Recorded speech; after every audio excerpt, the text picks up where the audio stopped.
We are slaying monsters. Don't let the ghosts and the ghouls disturb you, darling.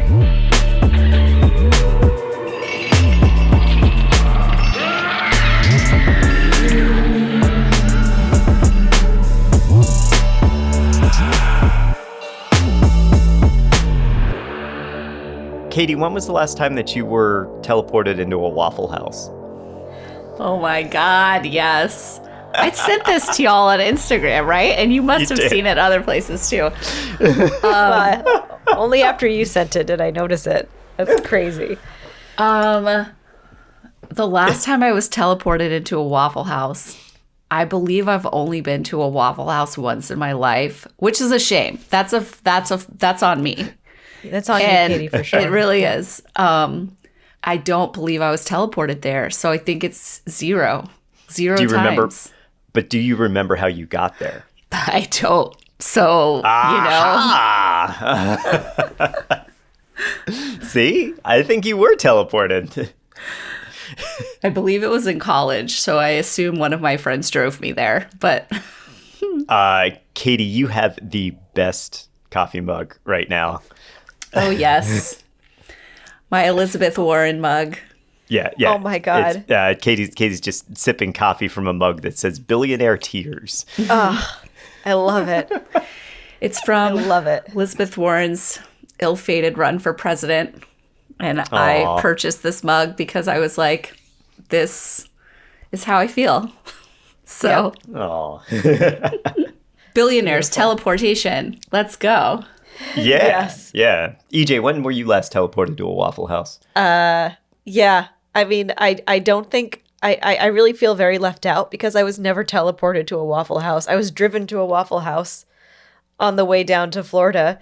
And boy, was that was exciting. Mm-hmm. That was a wonderful experience. I remember when I was a kid, I thought Waffle Houses were like the greatest place ever. And I fought really hard when I was staying with some family for them to take me to a Waffle House. And they were kind of like, oh, whatever. And then I got there and I realized why they were sort of less thrilled about it. It was not, in my mind, it was like this magical breakfast place. And I mean, I guess it is, but my childhood colored it a little bit more than I realized as an adult. I mean, it does have that aura to it. Like, Waffle House somehow, in my mind, exists both as, like, a really, like, divey place that's probably disgusting, and you're only there if you're, like, very wasted at, like, 2 a.m, or you're, like, a truck driver, and that's where you have available to you to get a solid meal. And it also exists as, like, a cool diner. Like, it somehow has maintained its image as, like, a greasy spoon that lives, and, like, greasy spoon diners have, like, a very special place in my heart because they're usually so good. And it's like, that's where you know you're going to get a good breakfast anywhere random. Just look for a place that looks like a greasy spoon diner. And Waffle House exists simultaneously for me in both of those spheres as, like, probably terrible, and also as, like, a greasy spoon that would get you what you need. Also, their sweet tea is the shit. They have really good sweet tea. Well, maybe that's what he was going for. Maybe. Yeah. Wait, so who was teleported? Tell us. For our listeners. Well, do you want to intro us? Yeah, and then sure. we can talk this? We're talking about teleporting to Waffle Houses because this is a bit of a paranormal story. And we are talking about it because we are slaying monsters. And we got Maddie J across the table. Hey. And we got Katie. Hi. And I'm EJ, and we're gonna round up the news over the past month. And part of the news is that a man was teleported to a Waffle House, which is so cool. Unfortunately, it's not just a man, it's Greg Phillips, who is also the head of the Office of Response and Recovery at FEMA. What? It's somebody with actual power and authority in our country? Who believes something insane. Oh. Shocking. This has become a very serious conversation. Wait, did you not know that? No, I did know. Oh, you okay. didn't? I'm just saying. No, I did know. Okay. I'm just saying that I think it's one thing if it's like Joe down the street who got transported. Yes. But this is the man in charge of disaster relief. Yeah. And that is absolutely horrifying. Yes. He claimed that he was talking to his buddies about how much he wanted Waffle House, and then he suddenly found himself in a Waffle House and claimed that he had no memory of getting there, and he got there much too quickly to have driven there. He also claims that at one point he was teleported into a ditch. Okay. Like in a separate incident? Yeah, separate incidents. So he's been teleported twice, once into a ditch and once into a Waffle House, which, I mean, the Waffle House is definitely superior to the ditch if you had to be teleported somewhere. Was he also driving? So I have so many questions. We all do. We all do. But one of them is like, okay, when you left the Waffle House, was your car there? And when he was teleported into a ditch, was he in a car? Because then, in my mind, his teleportation is, I drive when I'm blackout drunk. Yeah, I think Or you might be high. onto something there, Katie. Yeah. Have you ever been so high that you've just teleported to your kitchen and suddenly there's a bag of chips in front of you? I mean, probably. I mean, I'm not saying that that's happened to me before, but I imagine it can happen anecdotally a lot. Well, I have definitely been teleported to Lorenzo's Pizza on South Street after a night of beer pong. Oh my God. Who doesn't get teleported to Lorenzo's? That's a very popular teleportation spot, I would say. Yes. As much as like it's fun to just laugh about all of this, Phillips is a right-wing conspiracy theorist and he's a nut job. So I think it's no real surprise that he believes he's been teleported around. He publicly claimed election fraud during the 2020 presidential election and deliberately refused to show proof. When they asked him if he could show proof, he said no. He just claims that there was fraud. And this is the guy who is the head of the Office of Response and Recovery at FEMA. Well, at least the South will be okay if there's a disaster because there's Waffle Houses in the South and he will do everything in his power to protect them. I guess so. He'll just funnel the money down there. Well, in case our listeners don't know, Waffle House has like they have like a never close policy. So if Waffle House closes, if there's a natural disaster imminent and Waffle House decides to close, you really should take it seriously. It's like apocalyptic. The world is ending. I didn't know that. Yeah, if you weren't taking it seriously before and you find out your local Waffle House is closing, you need to get the fuck out or like make a plan. Wow. Yeah, because they have a policy that's like, we don't close, we stay open if it's at all possible for us to do so. Well, that's really all I have to say about teleporting. Yeah, into a it's Waffle not House. really our story. Yeah, What's our first story? I mean, that was like a good lead-in, but I what's think so. Our top story this month is that there is new footage that supports the theory that the Patterson Gimlin Bigfoot film is a hoax. This has been everywhere on my news feed, and this has caused a lot of debate with a lot of cryptozoologists on both sides of the fence. So we have to talk about this. I think it's very exciting. It's very rare that we see revelations in something that is so old. Patterson Gimlin came out in 1967. We all know this footage. It is the most iconic footage of Bigfoot ever. There was a recent doc that premiered at South by Southwest, which includes new footage that supports the theory that this video that was shot by, I'm always going to say James Patterson at the beginning, by Roger Patterson, was a hoax. So director Mark Evans got his hands on this new footage, which allegedly shows a test of a Sasquatch suit. That reel was filmed by Roger Patterson, and it is Roger Patterson's cousin inside the suit. The costume and performance looks different from the final film, but it's pretty clear that that was shot as a test to see what they could get away with. Now, the Patterson Gimlin film is probably the best known image in all of cryptozoology. And I would actually say one of the most famous images in the entire world. The film itself is a 954 frame reel, which allegedly shows a female Sasquatch crossing a dry riverbed somewhere in the vicinity of Bluff Creek.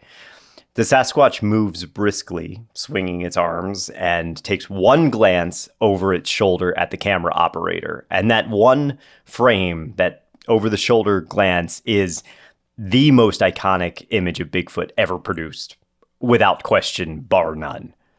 It's also the most important piece of evidence in support of Bigfoot. And in a way, the entire cryptid is based off of those few frames. In the 60 years since the film was released, there's no other piece of evidence that has ever been as sensational or as convincing as the Patterson Gimlin film. We've seen other things come and go, like the Minnesota Iceman, Rick Dyer's Bigfoot in a Freezer. We had just last year Snake's Sideshow Bigfoot. They've all been debunked by the skeptics, but somehow the Patterson Gimlin film has continued to be this unassailable proof that there's something out there. Roger Patterson and Bob Gimlin, the filmmakers, set out to make a documentary about Bigfoot.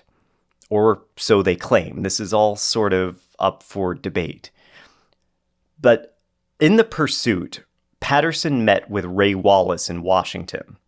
Now, Wallace was famous for faking Sasquatch footprints around his logging site, although no one knew that they were fake at the time. Wallace was a practical joker who claimed to have caught a Sasquatch at one point and was feeding it Frosted Flakes. According to Patterson, Wallace told him where he should go to film his documentary and where he had, quote unquote, the highest chance of finding a Bigfoot. And the very first day of their production, as they were out in the woods, they spotted a creature. And Patterson managed to capture it on the camera. Bob Gimlin tried to pursue it on horseback, but they only found footprints after it disappeared. Still, they came away with this allegedly incredible piece of evidence. And then the deeper you look at this, the more complex this case becomes, because Roger Patterson was a rodeo cowboy, a kind of guy who was like always broke but always scheming. We all know one person like that, right? You know, always got these plans. Big ideas. Yeah. When Patterson went to Wallace, did Patterson know that Wallace had faked the footprints at that point? Did the world know? The world did not know. It's up for a little bit of debate. Okay. So officially, Wallace's footprints were debunked in the early 2000s. His children came forward with the casts that he used, or the models that he used to make the footprints, and they revealed the hoax after his death. Now, he was doing it kind of to protect his logging investment and make sure that there weren't going to be any trespassers on his area, his territory and stuff. So did his logging buddies know about it? Maybe. We don't really know like who was in his inner circle or if it was an absolute secret from everybody. Okay. Roger Patterson had an interest in Bigfoot since reading about it in the 1950s, and he was particularly interested in this one story from William Rowe, who encountered a female Sasquatch, very much like the one that Patterson would eventually go on to film.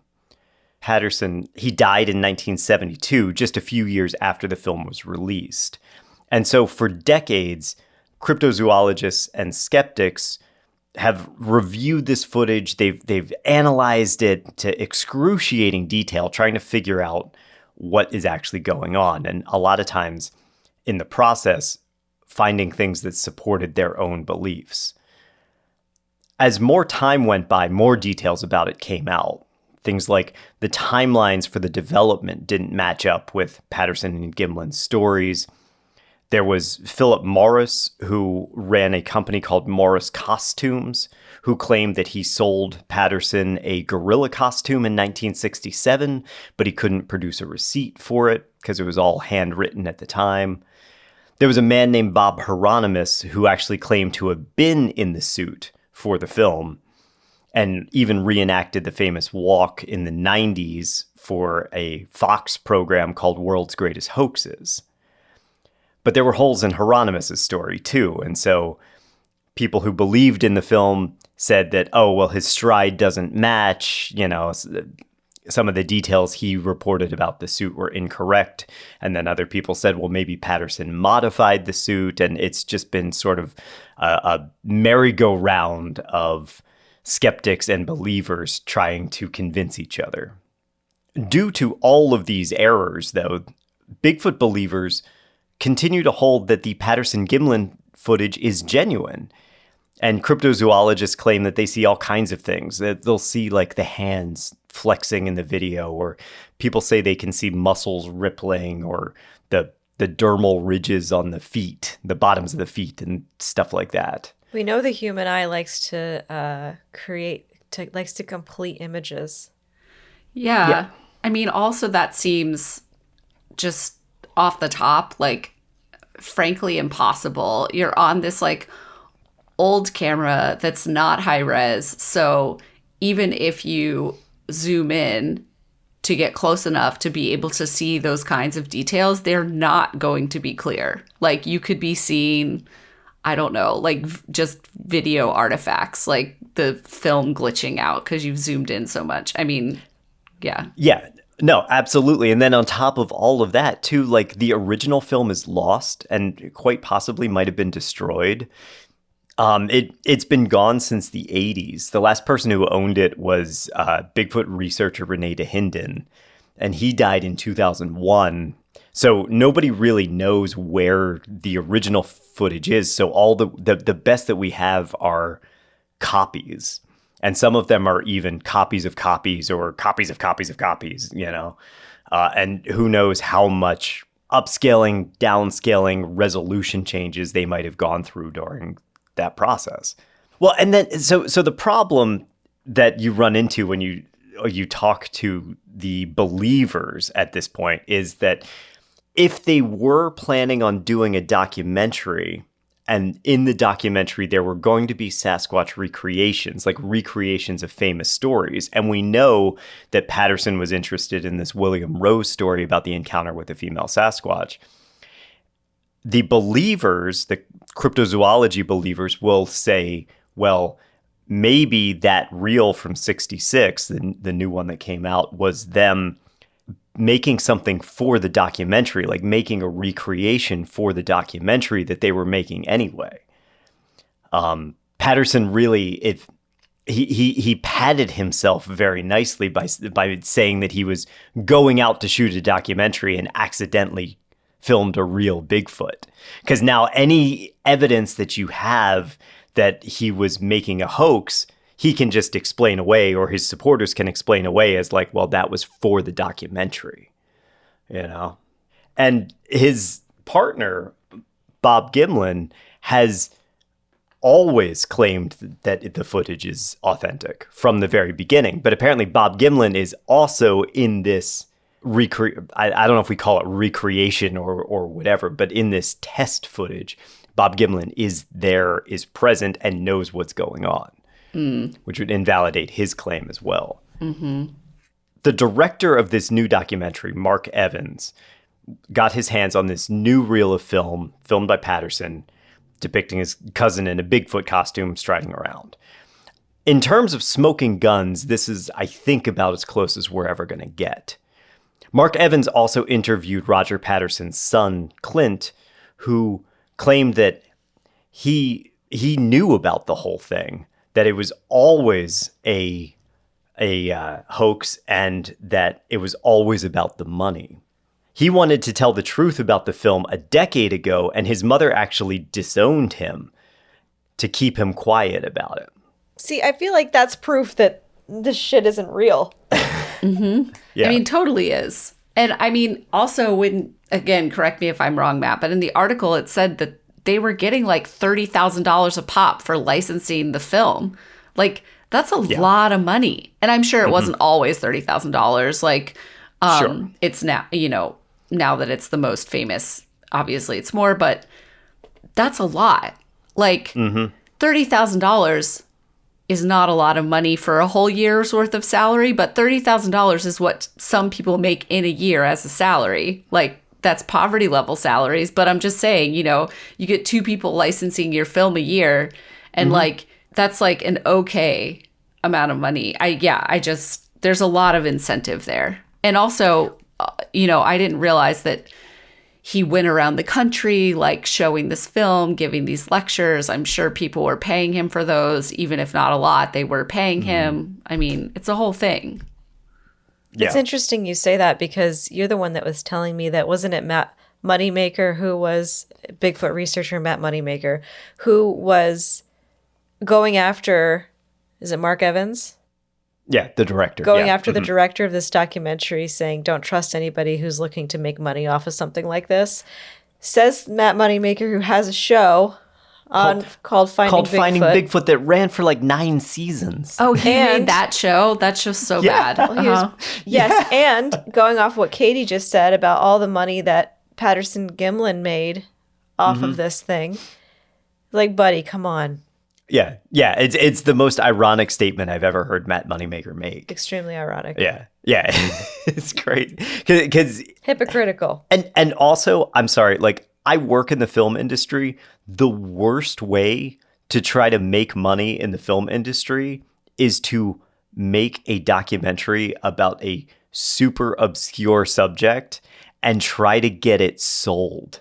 They don't even have like the reason that it's at South by Southwest is because they're trying to secure distribution. There's nobody who has paid for distribution for that film yet. Right now, it's very likely that they are in the red. They've spent the money and they haven't recouped the money yet, and they're hoping that distribution will help them recoup it. So it's a terrible money-making idea. Yeah, if you know anything about film, it's yeah, don't do that. Very few people make lots of money. Yeah. You hear about them, so you're like, oh, cool, I could do that. But God, now more than ever, the door is so closed on filmmakers to make money. It's like, it ain't the 90s anymore or the early 2000s. Yeah, Those man. glory days are over. Yeah, and it's not like Mark Evans did not get funded by like National Geographic. They didn't give him $5 million to make this documentary. Right. Yeah. It's like, if you wanted to make money, maybe you would make some sort of like fictionalized movie about Sasquatch. Maybe it's a horror movie. There you go. Yeah. You know, Yeah, then you're probably then better you're starting off. getting Yeah. into a realm where you might make money. Yeah. Yeah. And I think, dude, the thing about this, you know, it's so iconic. Everybody's seen it, and there's a researcher named Donald Prothero, and I think that he had a really fantastic insight into it. He compares it to an ink blot test, where if you come to the table as a skeptic, you see zippers, you see folds in the costume and stuff like that. But if you are a believer, you come to the footage and see muscles and, you know, moving skin and, I don't know, dermal ridges and all of that stuff, you know. It in a way, the Patterson Gimlin film, I think, is this perfect piece because it's not high res. And so it enables people to really fill in details themselves based around what they want to see, Yes. not based around what is actually there. But if it is truly fake, then it invalidates the number one piece of evidence of Sasquatch. And I think that is a huge blow to the entire Sasquatch, Bigfoot believing community, Yeti believing community, because without this, all that you have are a lot of reports of people who went out into the woods and saw something that they couldn't explain, but we no longer have that iconic image that we can say that's what it looks like. I think that's really hard. It's going to be hard for people, and I think that people are going to refuse to believe it and accept it for a very long time, if at all. But it was pretty cool. Like I said, it's not every day that you get a follow-up on a 60-year-old piece of evidence. So I thought that was really awesome. Okay. And it's such a random way that it was found. The footage was found. So just like someone stumbled upon it, kind of. Yeah, I know. And even that was, I don't know if you saw this. I don't know if it was in the article I sent you guys, but they were criticizing that as well because it was such a random way to stumble upon it. And they said, well, maybe they just got film stock from the 1960s and filmed a recreation in order to undermine the footage. So the evidence is forged. Interesting. Yeah. Okay. Yeah. Like, and then used AI to help recreate it. It's just. I think it's okay to be skeptical when big bombshells come through like this to a point. I think it's okay to scrutinize. I mean, I guess if that's true, maybe it'll come out in the wash, but I don't know. I don't think so. I think also this is an important time to remember that Occam's razor is and should be a cornerstone of any type of research like this, where, you know, if we want to believe that the Patterson Gimlin footage is real, we have to also accept that Sasquatch is real, and therefore there's this whole other host of things that have to be true, that despite all of the people who have been going out looking for it, the best piece of evidence we have is still from 1967. It's not from somebody's 4K camera phone in, 2024. It just does. It starts to not make sense. Whereas Occam's razor that's probably fake. It's probably not real. And how many leaps in logic do you have to do to say, well, people are trying to hoax about this film by making documentaries and faking footage that suddenly came to light and all of this stuff? Yeah, I don't know. Yeah. I think it's probably not real. Yeah. Okay, so this was the other big piece of news this month. The disappearance of a high-ranking Air Force general, which has sparked a flurry of conspiracy theories online. So retired General Neil McCasland was reported missing from his home in Albuquerque, New Mexico on February 27th. His wife returned home from doctor's appointment and found that he had taken his hiking boots, his wallet, and his .38 caliber revolver, but he left his phone and his glasses behind. Search parties and the local authorities, the FBI, they all failed to locate any trace of McCasland, nor did they find any evidence of foul play so far. We are specifically talking about this because of McCasland's background, though. He spent 30 years in the military, including time at Air Force Research Lab. That's a science and technology development organization which focuses on developing cutting-edge weapon systems and aerospace engineering. And he oversaw operations at Wright-Patterson Air Force Base in the early 20-teens. Wright-Patterson, of course, is the alleged location of recovered alien bodies and reverse engineering programs performed on recovered flying saucers, according to UFO believers. After he retired, McCasland did work with Tom DeLonge of To the Stars Academy and allegedly helped him make connections with other like-minded ufologists. So the UFO community immediately began to suspect that McCasland was deliberately targeted and disappeared as part of a cover-up program. Remember, last month, this comes on the heels of the public disclosure discussion that we had with Obama and Trump. And now ufologists are claiming that McCasland knew too much and he had to be removed or else he would reveal too much disclosure to the world. And then this was all exacerbated when local authorities put out a Code Silver alert, which is generally reserved for people who are not in sound mental states, like, people who are suffering from dementia or psychotic episodes. But the UFO community pointed out that there was no evidence that McCasland was confused or disoriented in the days leading up to his disappearance. So is that true? The Silver Alert? No, I mean, is it true that he has no dementia? Yes. Okay. Yes, that is true. So We haven't talked about this yet, and maybe you were about to, Matt. My biggest conspiracy theory piece of this. Yeah. Because when I first saw this story, I was like, oh, that is really weird. But, you know, like, shit's going down. Like, maybe the dude was just like, I'm going to go kill myself. Like, that's a very depressing thought. But that was my first thought, right?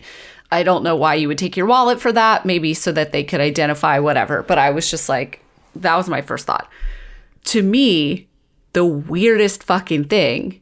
Okay, another woman, her last name is Reza. She was a colleague of this man. She also disappeared into thin air 8 months ago on a hike in Los Angeles with her friend. Her friend took his eyes off of her or lost sight of her for like just a minute or two. She was gone and they haven't been able to find her body. They don't know where she is. She's still considered a missing person. And she was a colleague of this guy. And I think that is weird. It's the same thing with like the whole situation with Nancy Guthrie. It is weird to lose someone in 2026 that you cannot find them with like all of the technology that we have, with all of the cameras that are everywhere, that you haven't found any evidence of where this person went. So yeah, to me, that is like the weirdest part of this. When he first disappeared, I was like, okay, like, and Sure. it is weird that a high-ranking military official who was clearly dealing in like top secret information has gone missing. But like, I think it's even weirder that like, so did this other person that was very closely related and jobbed to him. My only thing is that like, that puts me back to like, this is not a coincidence. It's just life. Like it is a coincidence. It's just life.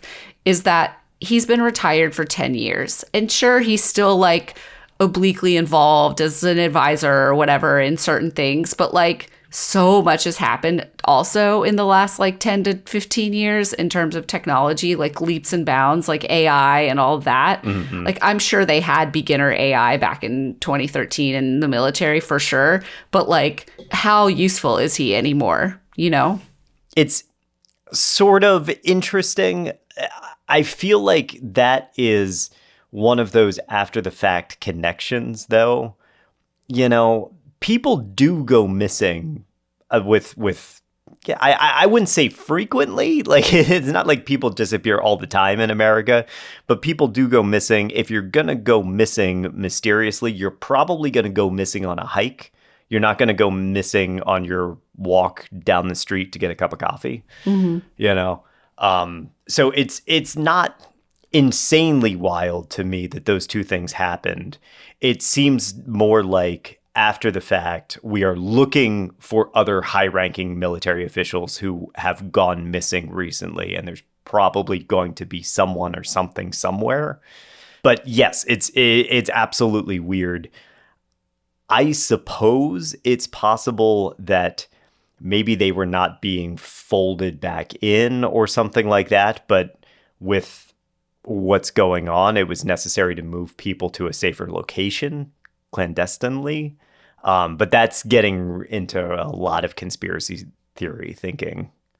And I don't know that we have any evidence to support that. It's just weird that she is missing. Like, I guess all I'm saying is that there was a witness when she was hiking, and there's only so much of a radius you can check within reason. I mean, unless you're the teleport guy, you can't teleport 50 miles in a minute. Like, you got to be in that radius, reasonable radius. And if she's gone in a minute and they have search and rescue out there, there's only so far she could have gone without having been abducted. Yeah. You know? They also said like I read like a quick article about it because I was like, wait, what? They thought like maybe she fell off of the ridge. That also, I'm like, okay, but if, to your point, EJ, like if she fell off the ridge, she would like be there. Her body would have been there. Also, search the canyon. And of course they did. Like they did an extensive search of the area, helicopter, people, like all the things. Also, if she fell off the ridge, I mean, I don't know, but like you assume that she would have yelled out, like if she slipped or whatever. and he would have heard her, and he didn't. Like, her name is actually Monica Reza. Thank you. Monica Reza. Monica Reza. I don't know why Sarah was sticking out of my head. Reza, though, yes. Mm-hmm. Yeah, Monica Reza. She disappeared on June 22nd, 2025. She was 60 years old. Hiking 30 feet behind her partner, hiking partner. And yes, they assumed that she had fallen off a ridge line at the Angeles National Forest. But then they didn't find her. They found a piece of clothing, I think 1,000 yards away or 1,000 feet away or something like that. Yeah, part of her shirt, her red shirt. Yeah. So, like, it's truly a little bit baffling. This whole thing is weird to me. I mean, if I'm going to be a conspiracy theorist about anything, I don't know. That's this whole story is weird. Him disappearing is one thing, but the two of them disappearing like that, and they knew each other, but without any evidence, I can't say anything either way. All I can say is that's weird. Yeah, I mean, and maybe this, like, if we don't have too much more to say on this, maybe this will get us into our next news item as well. But, like, EJ, I'm like you, like, where I can start to get conspiratorial is like state actors. Because I immediately start thinking, like, what information did these people have and who didn't want them to have it and who decided to make sure that it wouldn't get out, that they knew this information, even if there was no evidence that they were in any place to want to tell anyone what they knew, you know? I'm like, who disappeared these two people? I don't think like, you know, I'm like, who's who's behind it? Like, that's the place where I can get the most conspiratorial the quickest is when you're talking about the potential of government actors involved. Like, because the amount to which the special operations undercover agents of various state governments have the capability of just, oopsies, now you're dead. Like, it's real. And, like, that's not a conspiracy. They do it all the time. And not even necessarily, like, that's an extreme example of a government actor taking someone out of the equation by eliminating them. But there are also absolutely other ways that the government has invalidated people by muddying the waters or by manipulating them into believing other things. I actually am going to have a special episode coming up soon that's going to address exactly that in a very famous case. So, spoiler, stay tuned for that very soon. I mean, it also even says in the article you sent us, Matt, about this guy's disappearance that people actually believe that some people think that the reason he was involved with Tom DeLonge's organization is not because he believes in UFOs, but because he was using, as we've talked about before, Tom DeLonge's organization to get him to create a UFO cover-up for shit they were actually doing and technologies they were actually developing. And Tom DeLonge, you know, this becomes a whole other tangent of things. But Tom DeLonge, when he first started getting interested in the UFO world, started emailing.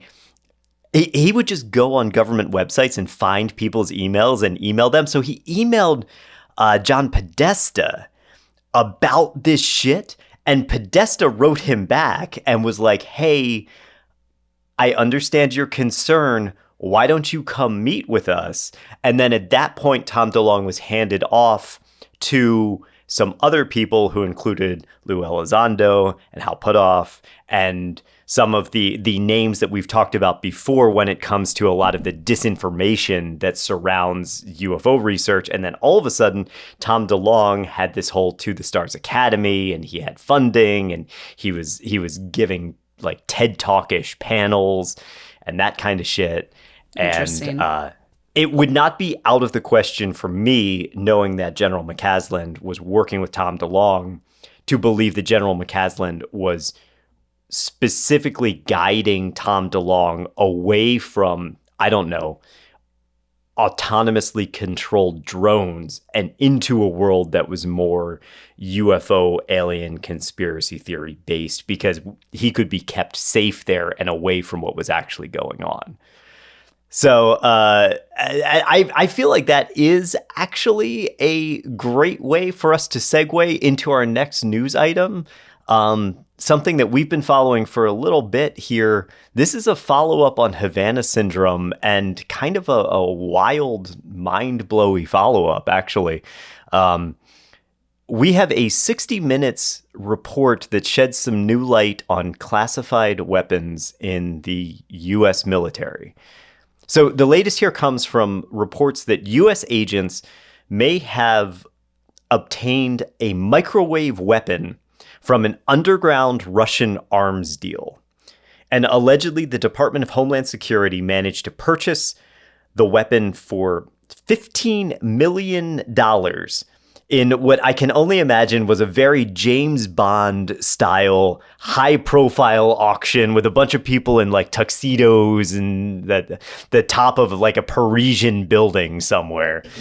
But so this weapon that we apparently acquired is small enough to be transported, but powerful enough to cause some kind of devastating effect. And it's been reported to be a whole gamut of things like ear pain, hearing loss, motor function impairment, and even brain injuries.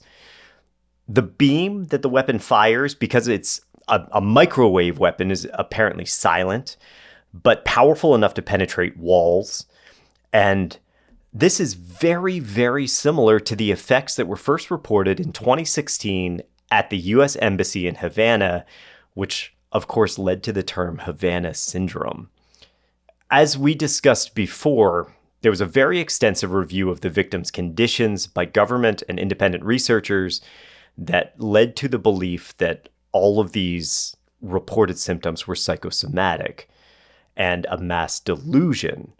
And according to that review, the subjects were just under emotional distress because of their time in Havana, and they were misrepresenting their mundane health conditions as some kind of mysterious attack. But the sticking point has always been that the U.S. government compensated those ambassadors for their medical costs, which led a lot of people to think, well, maybe there's more here, right? Because otherwise, why would the government be so willing to just cover everything as if you had been injured in the line of duty? But isn't stress the same? I don't know. I don't think it depends suspicious. on what it depends on what you consider. Yeah. So I listened to the whole 60 Minutes thing. Cool. Okay. It was 30. It was like 30-minute episode. So I listened to it. It's not so. Havana Syndrome has that name because the incidents were first reported in Havana, but actually incidents have been reported all over the world, which is why they started referring to it as like a mass delusion incident. Mm-hmm. But I mean, as close as like Washington, D.C., like people in their homes, people that were stationed working on top secret things. But like they talked to people who were stationed in Vienna. They have footage of people in Turkey. They have footage. They actually have footage, 60 Minutes acquired footage of people being attacked. So just like they have footage of a couple of families. I think two of them were undercover operatives in Turkey, and their families are at a restaurant, and all of the family members at the table all grab their heads at the same time, like they're being like in pain. They have footage of two other people walking in a stairwell and then just collapsing. It's kind of wild. And they had a bunch of people who worked at the CIA on these they're called like incidental health things or something, kind of like how it's like unidentified aerial phenomena. It's kind of like people are reporting a health incident and we don't claim to know why they're sick. And it's a whole department that exists in the CIA because of this syndrome. People think it's just like a huge cover up. The CIA and the US government were not ready or willing to admit that there were people being attacked by this weapon, because that has extreme implications for like how we need to then react as a state actor. I would encourage our listeners, I would encourage everyone to go watch the 60-minute report. It's only 27 minutes long, and it's not a huge amount of your time, and it was kind of incredible. And so the weapon, I think, is, and Matt, maybe you were about to say this, it's not just a microwave, but it's like the way that they train the microwave. So like, I'll let you talk about that. I was on the like Havana Syndrome probably isn't real train, and I am now fully on the like, holy shit, like there's a new weapon, this is bad, and these people were not lying, and people have been telling them they're lying for like a decade. Yeah, so I did a little bit of a deep dive into what the technology here. And to preface, I think it's important to remind our listeners that we here at Slaying Monsters are artists and academics. We are not scientific researchers or military. Nope. So what follows is what I was able to glean, and I don't think that any of us are qualified to make any medical diagnosis or talk about, the electronics of any of this or anything. But the weapon that 60 Minutes is talking about, they call it a microwave weapon, but it's actually a pulsed energy weapon. And so when we say microwave, we're literally just saying like little waves, not like the microwave that sits in your kitchen and heats up your food. So those waves are designed to stimulate electrically active tissues like brain and heart tissue. And that's what causes the effects like you described, Katie, of these people grabbing their heads, because it's actually stimulating your brain or your body. It sounds wild, but directed energy weapons are real and they do exist. Sonic weapons are real and they do exist. And then we had recent quotes from Trump about this like discombobulator that we laughed about last time that was allegedly used during the Venezuela attack. We had reports from Venezuelan military that some kind of directed sonic weapon or directed energy weapon was leaving them disoriented, dizzy, and discombobulated. So these things are real. What's really revelatory about this is that most of the front-facing, like released reporting surrounding directed energy weapons involves weapons that are carried on trucks or are mounted on battleships or something like that. They are big. They are hard to transport. They're not portable. This thing apparently is like a pistol. It's portable, and that's where everything kind of flies out the window about what we civilians know about these types of weapons. The other thing that I think is really fascinating here is that the effects that it creates are really hard to quantify. Muscle spasms, aural pain, ringing in the ears, dizziness, balance issues, they're challenging for medical professionals because they're acute, not chronic. They can be chronic, but that the instance is acute. They can come from a huge variety of sources. So if it is a weapon that's creating this, it can be really hard for a doctor to say this is a weapon that's doing it. Do you want to go into the deeper conspiracy theory talk of who owns CBS? Is it to be believed? I don't know. Can we believe the story? This is the other part of this whole story that and to be clear, this is strictly my whole opinion and a side thought that I had here. This was allegedly obtained from a Russian military deal that the US did, meaning that we apparently did not have that technology ourselves. Now, that seems like that's been painted in a really nice light to say, wow, that technology is out there. We didn't know it exists. Wouldn't it be a really good idea for us to divert funds to R&D on these types of weapons because obviously the Russians have them.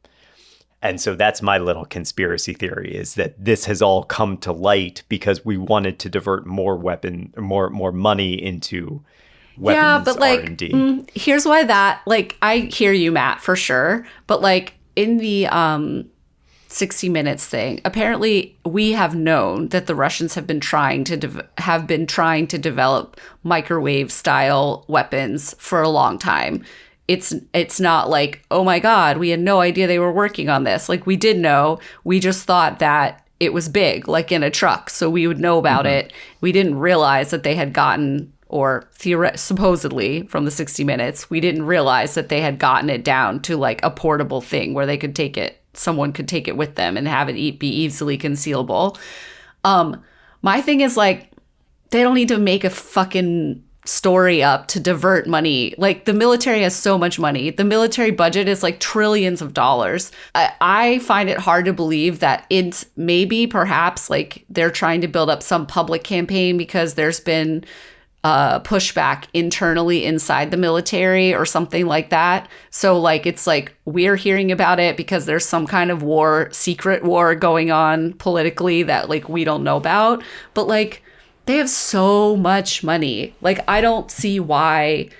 And we've talked before about like dark budgets and stuff, that we know those exist too. Like, I just don't see why they would need to make up a whole story to get someone to do research on that, because I feel like our military is probably one of the best in the world. And if we think that we can work on something, we are working on it.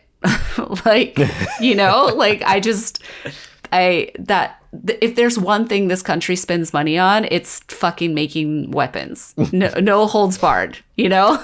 Like, so I don't know. I mean, maybe I'm wrong here, and maybe I'm being like, I hear you, EJ, about like the Barry Weiss of it all, but like, I don't know. Like, again, this is where I'm very easily go into conspiracy theory land, because I'm just like, I find it 100% believable that it was a weapon we didn't know about. It actually was a weapon. It was hard to figure out it was a weapon because all of the things you just said, Matt, about like these symptoms are scattered, they're random, they're weird, they're acute. Some of them have long-term injuries, but it's like hard to say where they came from. Like, was it a pre-existing condition? Like, all of these other things. Like, there are a lot of weird diseases out there. Like, I just found out about a new one yesterday, a friend of a friend. You can suddenly, without warning, your body stops processing vitamin B, and you can like completely lose your hearing and your sight, and like, oh my God. Yeah. It's just like, and you can start taking vitamin B injections and like, and stop the deterioration. But until they figure it out, like, they aren't able to like reverse the damage to like your hearing or the optic nerve or things like that can happen. So like, there's so much random shit that can happen to your body, to your point, where it's like, is this really happening because of a weapon, or is it something else? I have no problem believing that there was a weapon, that the CIA was like, oh, fuck, but, you know, we don't want to say the Russians are attacking our people all over the world, so we need to do something about it because, you know, that's complicated. And look what we did when they interfered with our elections. Jack shit. So like, do you know what I mean? So it's like, I have no problem. Like, I will fully admit my position here is like, oh God, this is real. And we just figured it out. Yeah. Obviously that's not either of your all's position for legitimate reasons. But like, I'm like fully in. Honestly, I mean, I don't know. Like, I'm stuck over here in this place of like, well, I don't really think we can confirm or deny that this is some kind of Havana Syndrome causing device. And I'm really cautious of landing on the side of completely discounting the reports of the people who have experienced this stuff, because I don't know. There's a part of skepticism where you end up flying too far in the other direction, and you say like, well, we have to discount everything all the time, and I think it's dangerous in a situation like this. Havana Syndrome, you know, that I guess the anomalous health incidents or whatever they are, rather than Havana Syndrome, we can call it anomalous health incidents are weird and widespread, and I think we need to try to get to the bottom of what is actually going on here, whether it's a weapon or something else. Yeah. Yeah, I don't not believe it, but I'm just skeptical. I kind of wish that I kind of wish that a more reliable source took this story. Yes, 60 instead. Minutes is kind of a random place for that to break, right? I mean, I think in the past it wouldn't have been, but now with Barry Weiss, I don't know. I just got to be skeptical of everything that they put out now. I'm just sorry, but I just have to be a little bit like, I understand. Yeah. Yeah. But that's not to say I completely disbelieve these people. I just kind of like, I just wish that there was another story that other outlets were pulling this as well and really running with it and really investigating and pulling it apart the way that they did. Well, we'll see. I mean, this is still a very new story, so we will keep an eye on this for sure. Yeah. Yeah. It could be true. It could be true. Mm-hmm. Yeah. You're right, EJ. I mean, I should Google search it right now to see who else picked it up. Like, did anyone other than CBS start talking about it? Yeah, and like not only just like reporting on what CBS reported on, but finding the sources themselves and interviewing the sources themselves, like actually doing the journalistic work instead of running the same story. Yeah, at the time of our recording, at least at the time of my research for our recording, everything I could find was just articles parroting the 60 Minutes report. So, yeah, I'll be interested to see if there's more independent reporting that happens on this in the future. Mm-hmm. Okay, so like to back off my full-throated support of 60 Minutes. It is like a little bit interesting that you haven't seen the New York Times, the Washington Post, Politico, Axios, something like that, like do their own research and like get their own, like go to their own sources to like who perhaps are maybe different sources than what the 60 Minutes people were using and say like, hey, is this true that we have this weapon? Right? Is it true? Like, like that kind of thing. It is weird because it's been 2 weeks. And that's plenty of time for a well-sourced journalist to get some kind of confirmation from someone. And the second piece that's weird to me is either they couldn't confirm or deny it, or no one thought it was worthwhile to follow up. So yeah, I mean, those are all yeah, EJ, you got me thinking about it. You're not wrong there. Well, I mean, and I got an open mind, like I'm like, okay, I'll give him a benefit of the doubt. I just want to see more. I just want to see more information. Yeah, clearly something is happening to these people because it's like the 60 Minutes, the one thing the 60 Minutes thing did make clear is that it's been incredibly widespread all over the world. It's not just acute instances. Like people are then like some people are experiencing long-term chronic issues because of whatever short-circuited, like if they were attacked, whatever happened in their acute incident, like short-circuited things, so they've never like fully recovered completely from things. And if you're to believe at least top level facts from the 60 Minutes thing, there is an internal department at the CIA that is dealing with these like anomalous health incidents or however they're calling them. So I think all of that is interesting. And to your point, Matt, like they are at some level, they're acknowledging that these injuries are like happening on the job. We'll see.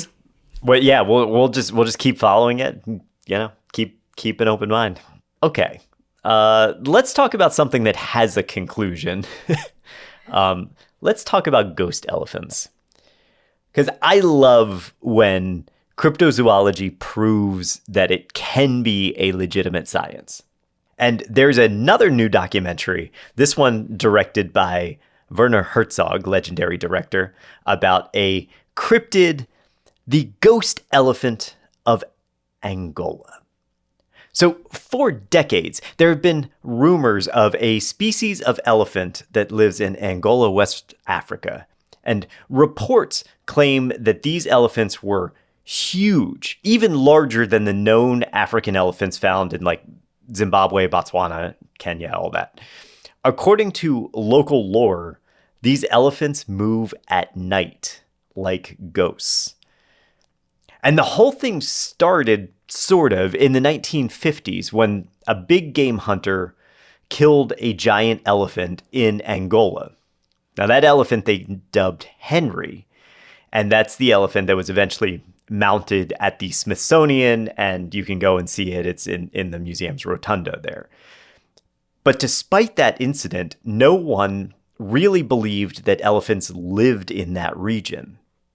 The problem, though, is that these ghost elephants kept being reported by locals, by people who traveled through, and the region is really, really remote. It's difficult to access. It's difficult to navigate it. Now, leading the charge on this research is a Dr. Steve Boyes, a conservationist. He's been at it for well over a decade, using trap cameras, heat sensors, and helicopter sweeps to try to find these elephants. But he never caught sight of them. Herzog compares it to Captain Ahab searching for Moby Dick, kind of this crazed search for something that may or may not be real. And then finally at night, a trap camera caught a single photo of a ghost elephant, and Boyes had his vindication. He enlisted Herzog, and the two of them set out to document his effort to prove that the elephants are real and also to protect them from a conservation standpoint.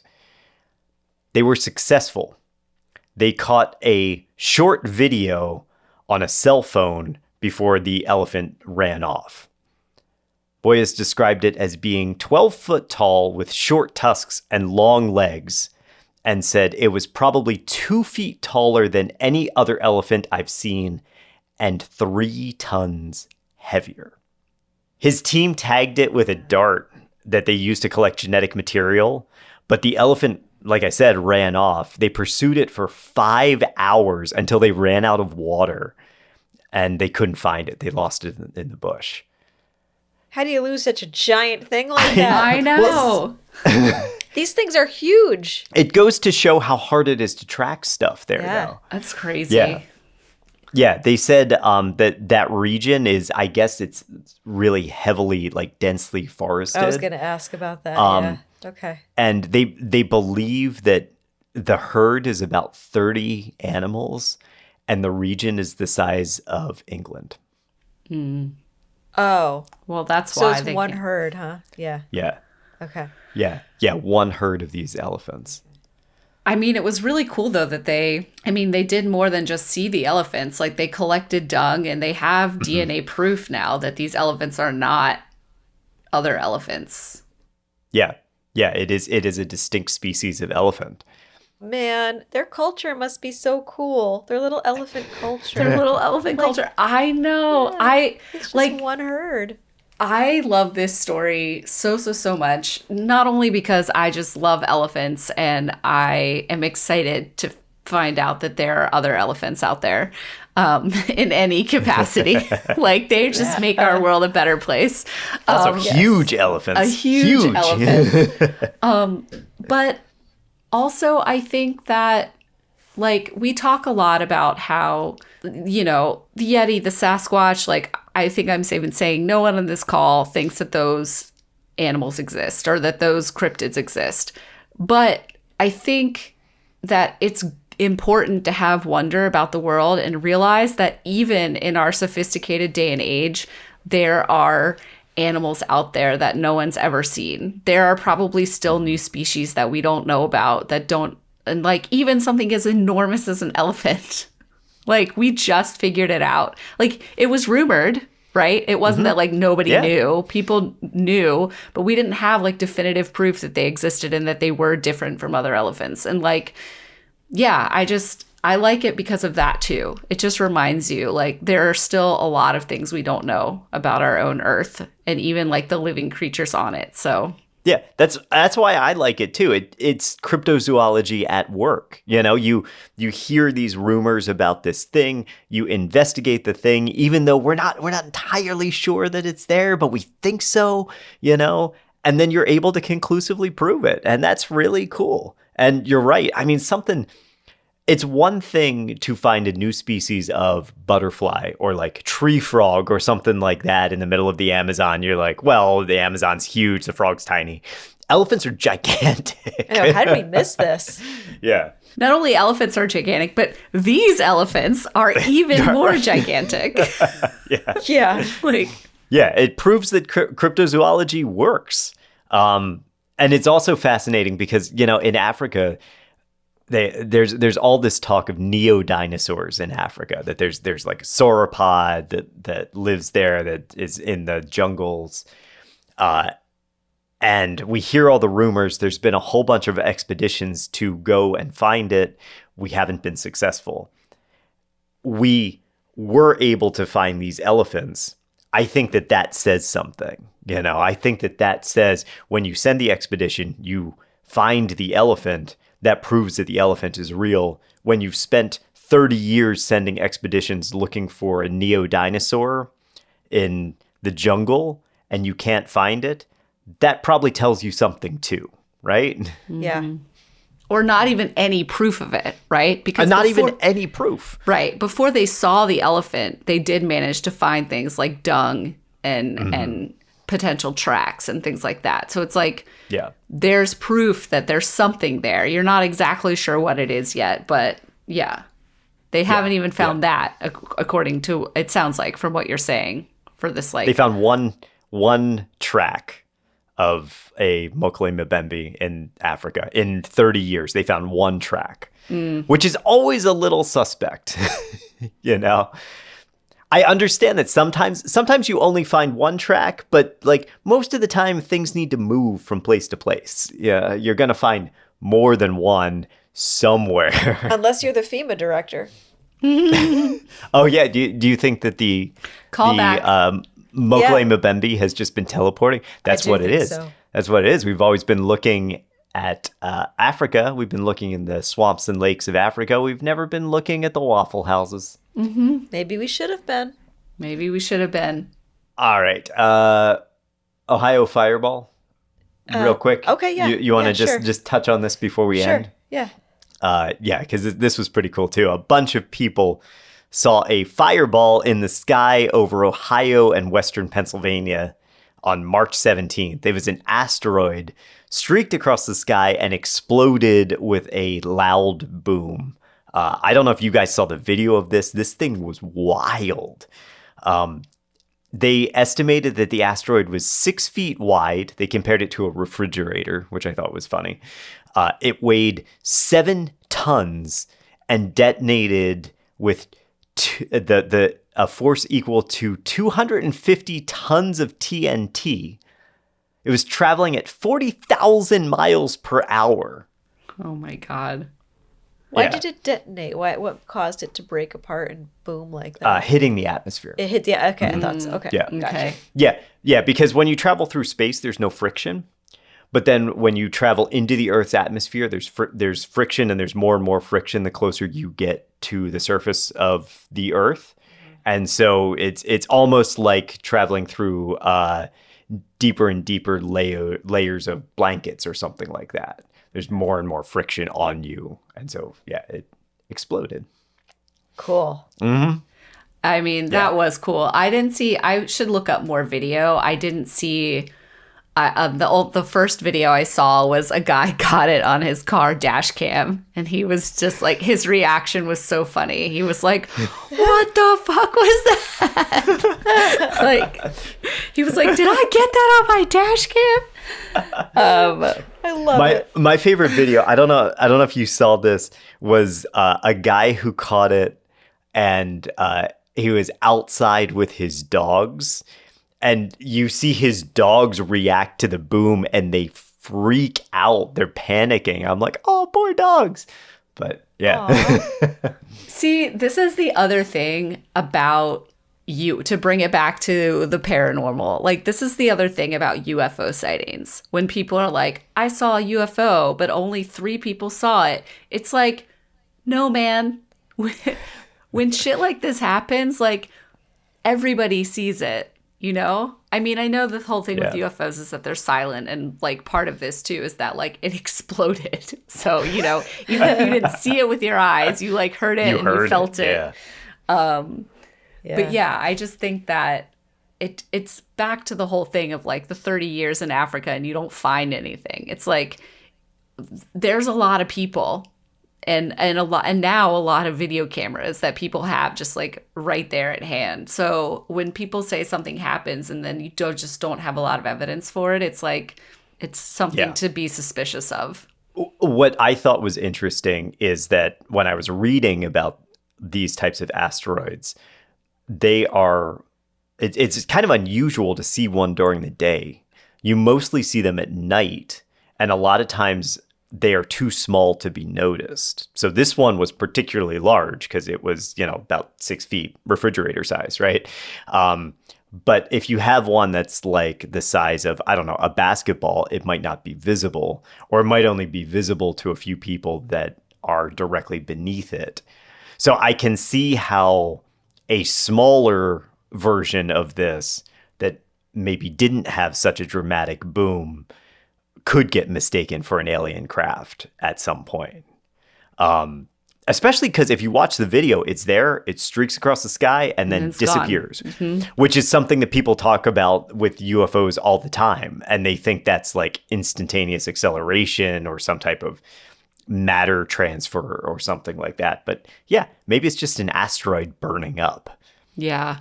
I will say, like, the other thought I had was like, well, I hope we don't get another giant asteroid, like the asteroid or the meteor that killed the dinosaurs. Look at how insane it was when, I mean, yes, it's 6 feet wide. That's pretty big, but it's not that big, like in the grand scheme of things. And the strength with which it exploded, like the fireball it created, my first thought was just like, well, I hope a bigger one doesn't come because then we're in big trouble. Extinction event, right? Yeah. Some days I wouldn't mind a reset, though. And with that, goodbye, everyone. Yeah. No. Only the ghost elephants survive. That'd be fine with me. Awesome. All right. Well, that's our Fortean Roundup for this month. Thank you all so much for listening. Thanks to our supporters. If you want to become a supporter, head over to slayingmonsterspodcast.com. Click on the Support Us button at the top of the page. You can leave a donation there or become a recurring supporter. And that's also where we have our merch store if you want to show off your support. And yeah, until next time, everybody, be safe out there. Thanks for listening. Bye. Cool. Thanks for listening to Slaying Monsters, the Fortean History Podcast. If you like the podcast, there's a couple ways you can show your support. You can tell your friends, you can leave us a rating and review on your podcast platform, or you can head over to slayingmonsterspodcast.com and click on the Support Us button to leave a donation. For questions, suggestions, and other feedback, reach out to us, slayingmonsterspodcast@gmail.com, and stay up to date by following us on socials at Slaying Monsters Podcast. Your support helps us grow, and we are truly grateful to have our listeners and community.